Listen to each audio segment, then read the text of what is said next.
It's something we haven't seen in a while. 2 American astronauts are scheduled to lift off from Kennedy Space Center this Wednesday. Mark Strassman has a preview. 9 years ago this July, American astronauts last left planet Earth from American soil. All 3 engines up and burning. 2, 1, 0, and liftoff. The final mission of the space shuttle era carried a special payload, a small American flag. The crew is intending to leave that flag on board the International Space Station. It's been a sentimental fixture floating above Earth ever since. So it was a good way to just say, hey, the next time somebody flies something from the United States, this flag's going to be up here waiting for them. But no one knew how and when. Astronaut Doug Hurley piloted that last shuttle flight. Did you think then that the person who might bring that flag home could be you? No, absolutely not. I mean, I didn't think I was going to fly again necessarily, let alone be potentially the guy that goes up and gets it. Doug Hurley. But it looks like he'll get that chance after all. On Wednesday, Hurley and astronaut Bob Behnken will make history when they blast off from Florida's Kennedy Space Center. 1. Ignition, liftoff. They'll climb aboard a SpaceX rocket and launch into a new era of commercial human spaceflight. I think the most exciting thing about this mission for both Doug and I is bringing that capability and inspiring hopefully another generation of engineers and scientists to challenge themselves and to try to do great things like our nation does. When the shuttle retired in 2011, the space shuttle pulls into port for the last time. Its voyage at an end. NASA's astronauts had only one way to get to space. In liftoff. Hitching a ride on a Russian Soyuz rocket.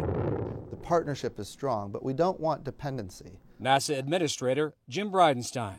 Some of this is American pride. Prestige. I like to use the word prestige. Great nations should be able to launch their own astronauts into space. So in 2014, NASA hired Boeing and Elon Musk's SpaceX to be their Uber and Lyft to the space station.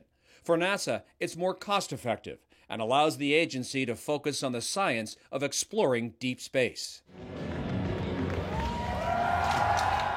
SpaceX beat out Boeing in being first to fly. Its design has a back-to-the-future feel and flashy new technology throughout. It's been described as a flying iPhone. Is that fair? I remember that comment. Yeah, it's a pretty big iPhone, the 3 touch screens in front of you, so I at least give it credit to be an iPad, maybe more than an iPad. SpaceX has a track record. They've already flown 19 missions bringing cargo to the space station. But this time, for the first time, the reusable rocket's capsule will carry people. Do you have any reservations about flying for a company that has never actually put someone into space before? I don't think reservations are the right word. I think what we really concern ourselves with as, test pilot school graduates is, hey, what's the plan look like? Tell me the buildup that we're going to march through. Let's look at the details of that, and when all those things are done appropriately, we'll be ready to fly on it from a human perspective. Does it mean something to you guys in this new age to be the first?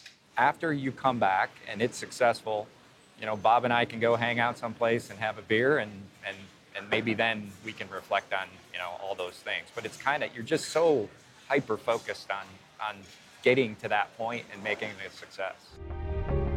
Landing the modern SpaceX capsule back on Earth will have a more retro approach, a splashdown, like the Apollo moonshots of the 1960s and 70s. And it has potential then to really be a means for bridging differences and bringing people together. Margaret Weidekamp is a space historian at the Smithsonian National Air and Space Museum. She hopes this new era of exploration may help unite our polarized country, just as Apollo 11 did at the height of Vietnam. There is always something that stirs the heart in a different way when you know that you are watching something through the eyes of a fellow human being. I think it puts us sitting in their seat. We imagine ourselves looking through their eyes. And after months of COVID misery and fatigue, experiencing that feeling of wonder, riding the rocket along with Behnken and Hurley. After years of training, the astronauts arrived at Kennedy Space Center on Wednesday. They were greeted by a mask-wearing Jim Bridenstine, something that in all the years of preparation, no one could have ever predicted. I think right now, in the midst of this pandemic, where people are struggling with maybe even just simple motivation, maybe people are concerned about the future, what NASA is so amazing at doing is bringing people together and inspiring them for a future that is brighter than today.